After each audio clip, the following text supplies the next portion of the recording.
मैं किसाब हूँ। यूँ तो सब पेशे मोतबर हैं, लेकिन मेरा पेशा सबसे मुक़द्दस है। शुक्र है किसाब हूँ, वरना कौन काटता खुदरो खोपड़ियों की फसल।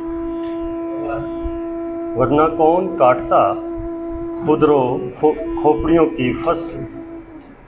कैसे मिटती सहराए गोबी की भूख, कैसे बुझती करबला की प्यास। कैसे मिटती सहराए गोबी की भूख, कैसे बुझती करबला की प्यास। भला कैसे सुलझते हिरोशिमा और नागासाकी के बंदर। कैसे पलते कुत्ते बिल्ले मेरे पाया तख्त तले। कैसे पलते कुत्ते बिल्ले मेरे पाया तख्त तले। बुरा हो महात्मा बुद्ध का, गांधी का, और बुरा हो नेल्सन मंडेला का, जो मेरे पेशे पर थूकते रहे।